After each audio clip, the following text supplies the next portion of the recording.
Dari perselingkuhan tuh yang dicari apa sih? Yang dicari excitementnya. Kayak ada sparks yang mungkin pasangan sendiri tuh nggak ngasih itu gitu loh, yang nggak bikin penasaran lagi ya kan? Hubungannya berawal dari perselingkuhan, itu menjawab penasarannya, excitementnya, begitu udah kejawab semuanya, flat lagi, terus pisah lagi. Tapi selingkuh itu bisa sembuh nggak? Itu penyakit apa gimana? Tapi bisa sembuh nggak sih? Bisa tobat nggak? Bukannya sembuh, tapi bisa tobat nggak sih sebenarnya? Yes, memang betul.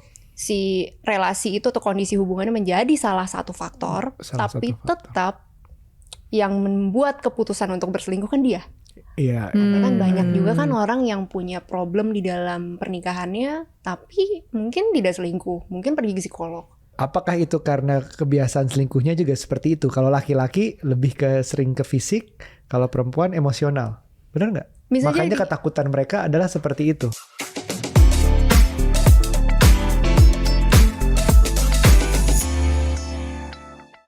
Hai parents, halo semuanya. Kembali lagi di podcast Curhat Babu. Curhatnya Bapak dan Ibu. Dan hari ini kita akhirnya curhat babu yang udah bisa dilihat nih secara visual juga. Pengen ngobrol-ngobrol nih. Kita mau ngobrolin apa hari ini, Bu? kayak kita udah manis-manis banget nih ya di episode ini gitu kan. Cielah manis. Kalau manis ngomongin romantis-romantis gitu, bukan? Pengennya sih gitu. Tapi kita mau ngomongin soal apa? Mau ngomongin soal perselingkuhan. Nah, ada apa dengan selingkuh? AADS? AADS, aduh selingkuh itu suatu masalah yang dianggap semua orang tuh kayak, wah ini nih masalah utama pernikahan yang bisa menyebabkan bubar. Baik laki-laki, perempuan, suami dan istri atau misalnya masih pacaran sekalipun, selalu ada potensi kesempatan buat selingkuh. Nah, tinggal masalah kayak kenapanya ya orang tuh bisa selingkuh gitu kan. Kalau dari aku sendiri ya, menurutku kesempatannya ya ada gitu. Kesempatan yang diciptakan atau kesempatan dalam kesempitan gitu loh, atau yang nggak sengaja gitu ya. Definisi selingkuh itu selingkuh adalah bukti dari suatu bentuk dari dishonesty, ketidakjujuran. Bukan tidak terbuka ya, tidak terbuka mungkin ceritanya lain. Gue masih belum bisa cerita aja karena apa. Tapi kalau tidak jujur berarti kan sudah berbohong. Jadi kalau misalnya berbohong ke diri sendiri bahwa sebenarnya gue chat nih misalnya ya orang ketiga ini niatnya apa. Nah bilang ke diri sendiri bahwa ini udah ke diri sendiri aja. Bilang ke diri sendiri bahwa sebenarnya temen padahal bohong, itu bukan temen, niatnya udah bukan temen. Padahal udah tahu berarti ya kalau sebenarnya dalam hati itu gue suka nih sama dia orang gitu. Gak usah cinta-cinta banget tapi gue suka aja, tertarik nih orang, kece ya, cakep ya atau apa ya. Saat masih melanjuti terus udah berbohong ke dirinya sendiri, bagi aku itu udah suatu bentuk dari perselingkuhan. Tapi kan susah menilainya, kadang-kadang kita kalau bohong sama diri sendiri juga tutup-tutupin aja kan. Nah sebenarnya dari perselingkuhan tuh yang dicari apa sih? Yang dicari excitementnya. Kayak ada sparks yang mungkin pasangan sendiri tuh nggak ngasih itu gitu loh, yang nggak bikin penasaran lagi ya kan. Sebenarnya tuh yang kita pengen mungkin ya ketika selingkuh adalah penasarannya, adrenalin rush gitu-gitu loh, hal-hal yang bikin kita deg-degan doang. Bener, lucunya teman kita yang misalnya ada cerita teman kita yang hubungannya berawal dari perselingkuhan, itu menjawab penasarannya, excitementnya, begitu udah kejawab semuanya, flat lagi, terus pisah lagi.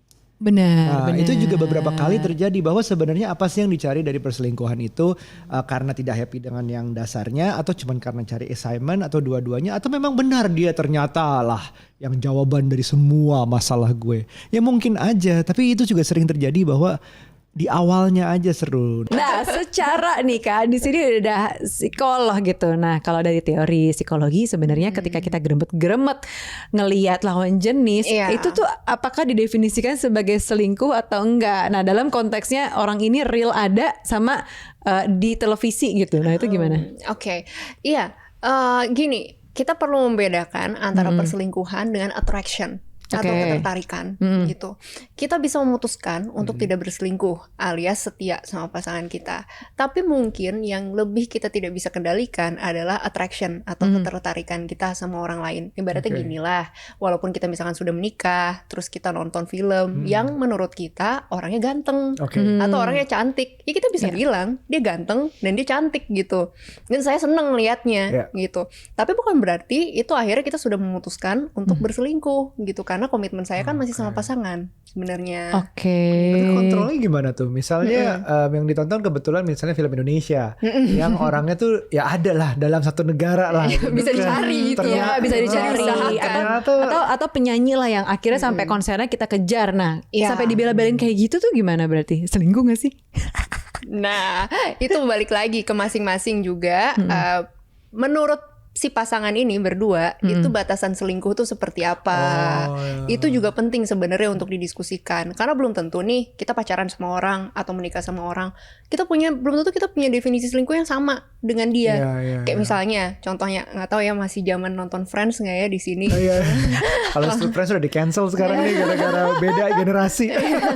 Karena waktu itu tuh kalau nggak salah pernah ada adegan Monica sama Chandler gitu. Mereka tuh debat lah gitu, yang mana yang dianggap selingkuh, mana yang enggak. Karena kalau nggak salah menurut Monica, kalau gue flirting doang mah nggak masalah. It feels good kan kalau misalkan ada orang yang notice kita cantik gitu atau kita menarik. Ya nggak apa-apa lah, agak balesin dikit kan buat seneng-seneng doang gitu. Nah kalau menurut Chandler enggak, artinya lu membuka jalan gitu. Artinya lu kan lu nggak tahu apa yang di kepala laki itu gitu. Ketika lu balesin flirtingannya dia, jangan-jangan dia merasa punya kesempatan jadinya sama lo. Nah itu kan sesuatu yang menurutku perlu didiskusikan ya, dan disepakati bersama gitu. Jangan sampai kita menyalahi komitmen. Nah itu batasannya seperti apa? Sekalian aja ya. Jadi kan ya mungkin kita udah tahu ada selingkuh fisik atau selingkuh seksual. Itu lebih gampang, udah lebih gampang dilihat. Mungkin kita semua juga sudah paham gitu. Ada juga selingkuh yang emosional. Artinya belum ada nih kontak fisiknya, tapi udah suka-sukaan. Nokta merah. Bener. Curhat-curhatan gitu misalnya. Curhat-curhatan yang memang mengarah ke perselingkuhan. Pokoknya gayung bersambut. Mulai peduli lah ya, mulai punya perasaan. Iya, mulai punya perasaan tapi memang nahan diri misalnya. Jangan sampai ada kontak fisiknya. Nah, itu sebenarnya bisa dikategorikan selingkuh juga gitu, karena memang sudah ada ketertarikan emosional yang dibina, yang dibangun. Kan mereka nggak stopin itu kan. Mereka lanjutin. Udah tahu saya tertarik sama dia dan ini mungkin melewati batas. Ya udah dilanjutin gitu. Nah, itu kategorinya yang emosional. Ada juga yang kognitif. Yang kognitif itu ya mungkin kita belum ada kontak-kontakan nih sama orangnya, belum ada ngobrol dan segala macam. Jangan fans tadi contohnya Idel. Tapi kita terobsesi sama dia, mikirin dia terus. Kata kuncinya tuh juga adalah terus-terusan. Terobsesi terus-terusan gitu. Kalau misalkan cuman sekelebat-lewat, oh dia cantik, dia ganteng, ya udah dong. Terus lewat udah nggak ada dipikirin lagi. Tapi kalau kepikiran sampai ke bawah mimpi, nggak bisa tidur gitu ya. Hati-hati gitu. Atau kita jadi walaupun kita nggak kenal sama dia, tapi kita pengen tahu seluruh kehidupannya dia. Wah itu gue dong. Oh ya, siapa nih Sisipas Djokovic. Jadi kalau misalnya itu juga berarti ada bagian untuk mengenali diri gitu. Maksudnya gue tahu banget tahu diri dan tahu kontrol diri gitu. Betul. Misalnya gue udah tahu, wah nih gue kok jadi ada peduli sama dia, gue punya perasaan sama dia. Jadi nggak sehat nih. Jadi dalam artian perhatian gue itu yang di dalam komitmen ini bukan cuman ke pasangan gue aja gitu, tapi gue ada yang lain yang memang membuat gue terobsesi segitunya gitu, dan itu sudah mempengaruhi mungkin juga relasi kita dengan pasangan. Nah itu kita perlu berhati-hati. Tapi ya kalau namanya bukan berarti kita nggak boleh ngefans lah sama orang. Boleh ngefans ya kalau misalkan kita lihat filmnya bagus, aktingnya bagus, ya menarik, lucu atau gimana gitu, boleh dong sebenarnya. Yang menyebabkan selingkuh ada beberapa faktor. Ada beberapa faktor, salah satunya yang tadi ya dari individunya itu sendiri, bagaimana dia menghargai komitmen, bagaimana dia melihat kepercayaan satu sama lain, mana yang dia bisa hargai, mana yang dia tidak gitu. Terus kemudian yang kedua adalah situasi gitu, kadang-kadang kan situasi mendukung kesempatan gitu, dalam artian kalau misalkan ya pulang bareng, terus juga sering DM-nya Nucha dibales gitu ya, itu juga kesempatan nih gitu. Itu dua. Nah ya kesempatan. Terus yang satu lagi ini tapi menurut aku perlu berhati-hati kita juga mengartikannya. Memang betul salah satu faktor dari perselingkuhan adalah relasi atau kondisi hubungannya dia sama pasangan resminya. Oke. Bisa jadi gitu. Ketika memang hubungannya sedang goyah, ketika hubungannya memang sedang kurang harmonis, Ya. bisa jadi itu terjadi Iya, perselingkuhan. iya, iya. Semakin membuka motivasi buat si orang itu berselingkuh. Tapi Ya. tidak artinya bukan artinya tuh kita bisa menyalahkan kalau misalkan selingkuh itu tuh berarti salah pasangannya, dia yang kurang, dia kurang perhatian, dia yang kurang berusaha di dalam hubungannya, makanya si pasangannya itu selingkuh. Kita nggak bisa langsung tembak seperti itu gitu. Oke. Karena kita pisahkan juga. Yes, memang betul si relasi itu atau kondisi hubungannya menjadi salah satu faktor, tapi tetap yang membuat keputusan untuk berselingkuh kan dia. Iya. Kan banyak juga kan orang yang punya problem di dalam pernikahannya, tapi mungkin tidak selingkuh, mungkin pergi ke psikolog, Ya, mungkin membicarakannya Betul. dengan baik-baik dengan pasangan, mencari solusinya. Betul. Tapi selingkuh itu bisa sembuh nggak? Itu penyakit apa gimana? Tapi bisa sembuh Aduh. nggak sih? Bisa tobat nggak? Bukannya sembuh, tapi bisa tobat nggak sih sebenarnya? Kolom komentarnya Berentok nih. Aku mewakili netizen. Soalnya memang sering banget terminologi yang dipakai itu sembuh. Aku tuh sering banget dengar selingkuh bisa sembuh atau enggak, selingkuh bisa sembuh atau enggak, seolah-olah selingkuh itu adalah penyakit. Padahal Iya, bukan. Padahal bukan ya. Selingkuh itu tuh bukan penyakit. Jadi Kebiasaan aja gitu, nggak ya? Kita ulang nih, kita frame nih. Selingkuh itu bukan penyakit kata seorang psikolog. selingkuh itu tuh bukan penyakit, oleh karena itu kita juga tidak bisa berlindung dalam arti ya gimana dong orang aku punya penyakit selingkuh ya kan. Kalau misalkan penyakit kan bisa mau gimana, saya sakit mas, saya nggak bisa minum kopi gitu, saya nggak bisa nemenin kamu minum kopi nih, saya punya mah gitu. Kalau kita terminologinya pakai sakit itu seolah-olah tidak banyak yang bisa dilakukan, Ya. ya nggak sih gitu. Padahal Betul, sebenarnya betul. selingkuh itu adalah terkait kontrol diri. Lebih sehat dilihatnya seperti itu gitu. Aduh, aku habis selingkuh, aku lupa minum obat soalnya. Kan penyakit. Nah itu, jadi jangan sampai kita menyalahkan faktor lain, faktor yang tidak ada di bawah kendali kita gitu. Bahwa memang sebenarnya selingkuh itu ada di bawah kendali kita, orang kita yang ngelakuin kok gitu. Jadi kalau mau ditanya juga apakah memang, mungkin pertanyaannya adalah sekali selingkuh apakah akan terulang lagi atau enggak gitu, atau at one point dia bisa stop atau enggak. Balik lagi ke motivasi masing-masing orang. Aku juga bukan orang yang ngejudge sekali selingkuh itu pasti selingkuh gitu. Kalau kayak gitu kan berarti kasihan dong, nggak ada harapan buat orang-orang. Hidupnya berakhir, nggak usah punya pasangan lagi. Atau kasihan pasangannya gitu. Iya, Kalau iya. misalkan pasangannya memutuskan, oh ya aku bakal stay sama dia gitu, dia bakal diselingkuhin terus Lagi. gitu. Iya. Seumur hidup kasihan gitu.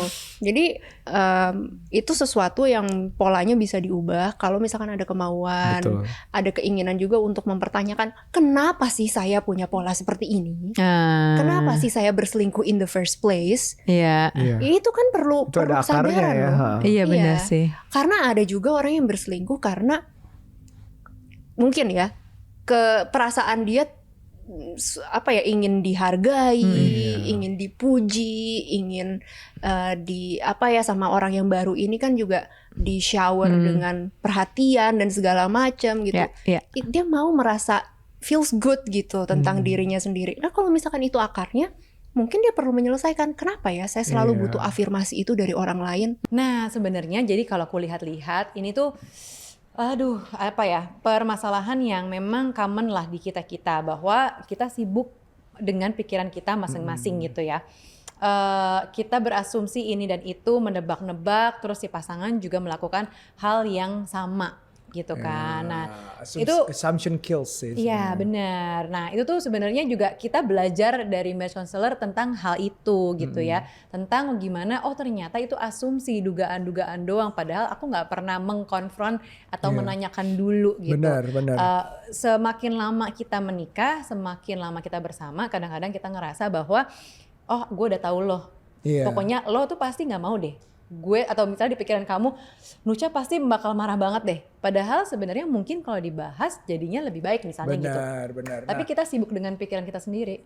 Nah itu akibat semua itu dan perkumpulan asumsi itu terjadilah yang ditunggu netizen, perselingkuhan. Nah Selingkuh kita udah pernah bahas nih sebab atau akibat. Nah dalam hal ini selingkuh sebenarnya adalah tip of the iceberg. Benar. Jadi bukan selingkuh masalah utamanya menurut kami ya.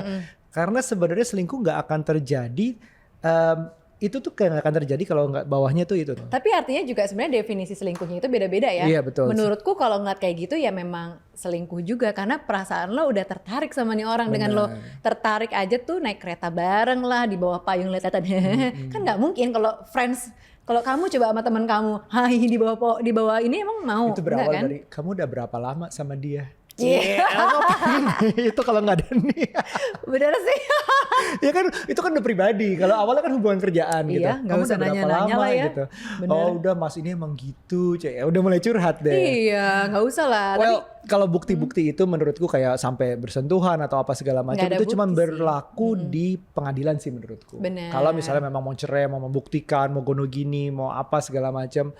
Ya, tapi apa harus ke arah situ dulu? Saat ini kan pernikahannya ada masalah. Yang penting kan itu yang harus dibenerin gitu. Bener sih, sebenarnya kalau kita bisa pasang CCTV di mata dan hatinya si orang ini pasti ketahuan. Tapi kan kalau misalnya nggak ada CCTV di sini dan di sini, ya nggak ketahuan dia selingkuh apa enggak. Kita nggak ada bukti gitu. Gue yakin banget ya kalau misalnya Cielah, gue yakin banget. Ambar sini. Kita aneh banget Gua takut. Tapi gue yakin banget kalau misalnya nih misalnya Ambar sama Gilang ribut yang gara-gara perselingkuhan itu kan.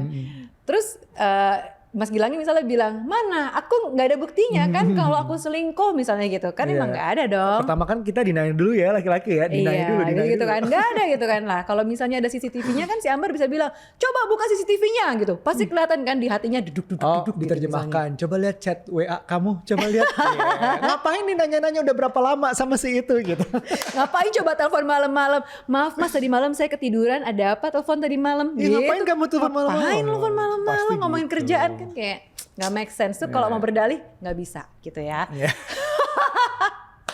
Dan yang gue pelajarin ya, kalau maksudnya kalau sekali bumbu selingkuh apa ya, percikan selingkuh itu ketahuan satu sisi aja gitu ya, itu pasti beruntun ketahuannya. Bener udah deh pasti nggak bisa. Itu tuh udah ketahuan banget lah, kayak kita nggak ada ibu-ibu dan teman arisannya. Kayak kita nggak pernah ada yang naksir aja gitu loh, Bab. Kayak seolah nggak tahu kalau ada yang mencoba tuh PDKT kayak apa gitu loh. Gimana percakapan sih? bisnis sama percakapan pribadi itu beda banget. Iya. Kompor. Jadi intinya adalah mungkin kita nggak bisa bilang perselingkuhan yang gimana-gimana ya, karena nggak ada adegan yang kutunggu-tunggu tadi. Sebenarnya aku mengharapkan tapi ada balik sesuatu lagi, gitu. Tapi poin mulai selingkuh adalah di saat kita sudah membohongi suatu pihak, entah itu orang lain atau diri sendiri. Benar. Gitu, untuk ada yang lain. Dan kesempatan dan sebenarnya perselingkuhan itu terjadi karena ada kesempatan aja. Gitu loh.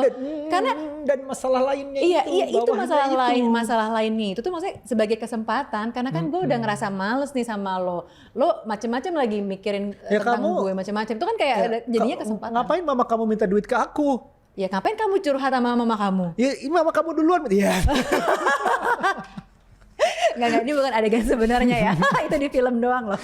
Iya, emang rumit sih. Kita selalu ngelihat selingkuh itu selalu masalah besar, nggak ada ampun buat yang selingkuh. Yang selingkuh itu penyakit. Banyak banget tuh komentar di Instagram kalau udah ngomongin selingkuh tuh kayaknya penyakit. Padahal ya harus dilihat dulu sebelumnya tuh apa, dirinya sendiri gimana, sekitarnya gimana, yang gitu-gitu. Tapi emang faktor kayak apa ya, runtuhnya pernikahan, hancurnya pernikahan tuh sebenarnya nggak cuma karena selingkuh. Bener. Selingkuh tuh cuma salah satu gitu kali ya dari banyak list dosa-dosa lainnya gitu loh. Iya, kita nggak bilang selingkuh itu bener ya, apalagi bukan sama sekali. Bukan. Tapi selingkuh itu juga nggak kejadian gitu aja gitu, dan banyak masalah lain sebenarnya, dan akibatnya nggak harus selingkuh pun. Ini kan balik lagi contohnya nggak ada bukti yang gue nggak ada selingkuh, tapi tetap aja pernikahannya masalah dan bisa kandas juga. Gitu. Benar kayak misalnya nggak pernah ngomong atau nggak pernah ngebahas aja itu buat aku udah bisa jadi bumbu masalah sih, karena begitu kita misalnya tanya terus jawabnya nggak apa-apa gitu. Kayak tadi tuh yang ada curhatan di episode sebelumnya tuh soal pasangannya, kok kalau di rumah diem aja, di luar tapi kok extrovert banget nih kayaknya, feel energized kalau ketemu teman, begitu di rumah main handphone, diam gitu kan. Nah itu aja kan bisa jadi kayak bumbu masalah kan. Nih kenapa sih gue selalu bertanya-tanya, atau di pikiran gue tuh kayak kenapa sih dia, apakah gue kurang ini, apakah dia terlalu bahagia di luar sehingga melupakan kita, kayak gitu-gitulah. Jadi pikiran kita juga sibuk sih menerka, overthinking kalau kata Virgo sih. Iya, ya kalau orang namanya banyak mungkin lebih seru lihat dramanya ini, selingkuhnya ini, deg-degannya, wah terjadi, tapi ya again it's tip of the iceberg gitu. Ujung gunung es, walau tip of the iceberg mungkin ujung gunung es itu yang kelihatan masalahnya.